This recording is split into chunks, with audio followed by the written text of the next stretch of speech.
weeds are just part and parcel of what happens during the growing season. So it's good if you can maybe start to learn what weed plants are actually weeds and which ones to pull out, and to make sure that you don't pull out weeds that are actually your crop plants. So it's not a bad idea just to start to get familiar with, as I say, the different wild plants that may come up in your pots or in your garden beds.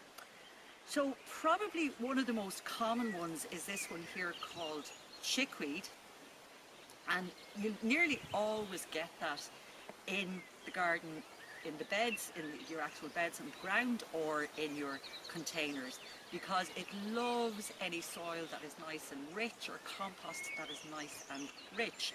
So that's one that you'll very commonly find, and I'll show it to you later in one of the beds here as well. We just pulled some weeds that were around at the moment just to give you a little look. This is another one you find very, very commonly. You'll actually get it a lot in your paving, in your driveways as well, this particular one, because it literally will grow anywhere. And that one is called Herb Robert, okay? And it, or sorry, not Herb Robert, it's one called Willow Herb. And it's very common, and you will see that now at the moment pretty much everywhere. You'll see it on the street, you'll see it in your home, you'll see it in your beds and in your pots as well. And again, very easily pulled out if you just give it a little tug. This one you'll all be familiar with as the buttercup. Okay? You'll probably find it in your lawns, at the edges of your beds, and you can see it has a very long stem, and underneath the ground its roots produce what's known as a runner, so that's why it spreads. It's a bit like a strawberry plant. It spreads and can be hard, quite hard to get rid of, but we all know it by its lovely, very pretty yellow flower, and there's a lot of buttercups around at the moment. You'll definitely have them in your lawn for sure, so I'm sure you know that one.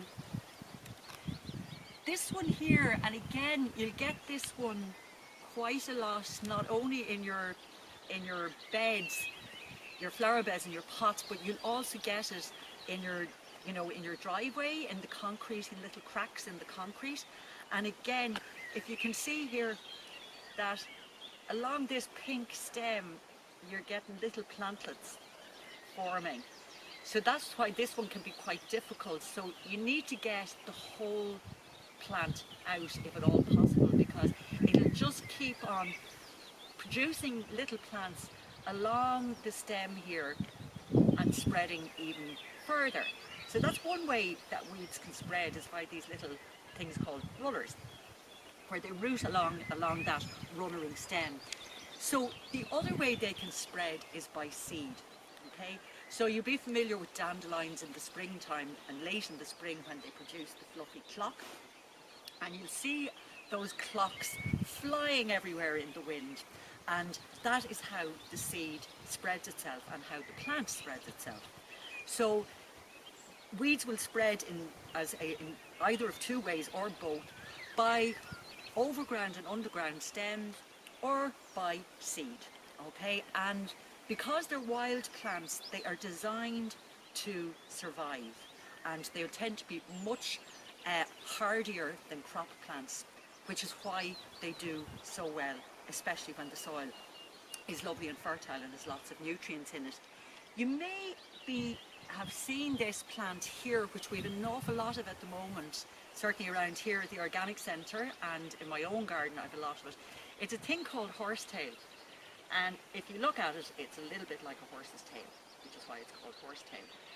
And if you see this dark brown black root, that is one of the ways in which it spreads. And if you leave, it's almost impossible to get rid of it. You just have to keep hacking away at it to weaken it, because that's one of the ways that we keep on top of weeds, is that the more we take the plants out and keep the beds clean, the less likely the weeds are to come back, especially if you get them before they go to seed, because you don't want them to spread. So that horsetail one, again, it'll grow absolutely anywhere and is quite a difficult one to get rid of. Okay, and just this last one here, don't want to show you too many or else you'll have them all forgotten. And this is a type of grass which again you get a lot, again, in between stones, in between your pebbles, in your driveway, and concrete, and the cracks in concrete. And as soon as that seeds, you can see its little flower head here that is actually a seed. Once that ripens, it'll spread in the wind, and that is again how this plant ends up being everywhere. It's called annual meadowgrass, and yes, it needs to be pulled out if you don't want a field all over your concrete full of annual meadowgrass. So we're just going to stop now for a minute, and we're going to move over to the beds to look at some weeding techniques. Here is a bed of parsnips here in the kitchen garden, and at the edge of the bed here we've a massive big chunk of chickweed. Now normally what I do is I just hand pull them. If you want, you can use a trowel. Okay, and you can see there's the annual meadowgrass again growing up amongst the chickweed. Now I could probably do with a little trowel here to get at the roots of that. Okay, see, I gave it a good decent pull there to get it out. I had a good root around, literally, to try and get it out of the ground. So weeding amongst your plants is actually a really nice job, because you're getting down nice and low and you're getting to see your flower plants, your crop plants much more closely than you would if you weren't weeding. Okay, so you continue along like that. This is another one here at the front called Speedwell, which we didn't see at the beginning. So yeah, a little trowel to loosen that up because it's right at the edge of the bed. And then if we're moving closer in between the parsnip plants, we've got more weeds. Now, why do we have to take them out? Is that they compete with your crop plants or your flowers for water, for food. And we'll say, for example, like when we had the drought, the weeds will take all the water because they're much better at it. They're better survivors than cultivated crops. So it's important to keep in between your plants clean. So you see around the base of this celery plant, we have another Speedwell, we've grass, and those roots are choking. You know, they're taking all the nutrients from the immediate surrounds of that baby parsnip plant. So it's really important, especially when the plants are young, that you take everything out. Okay, that's very important, because you want your plants, your crop plants or your flowering plants, to thrive. You don't want the weeds to thrive. So if you look here in the path in front of you, you can see that there's a great big selection of weeds in the path.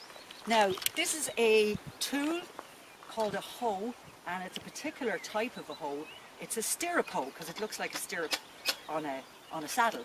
Okay, and this is stainless steel and it moves back and forth. So it's absolutely brilliant for cleaning paths, and you can get ones of different sizes, so you can get a much smaller one to say weed in between your actual crop plants. So as I say, fantastic for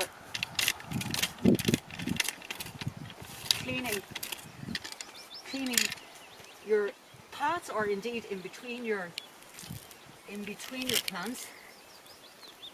And what you do with the weeds then, until you really get to know them, don't put them on the compost heap if you have a compost heap, because some of them will spread in the compost heap. Okay, so just make a pile for them somewhere in the garden, or send them away with the brown waste from your house. Okay, but normally once you get to know your weeds, you understand the ones that can go on the compost heap and the ones that can't, because you sometimes take up a lot of soil with them, and you want to put that back into your compost, and eventually back on the soil itself. So that's just a little introduction into weeds, just to get you started.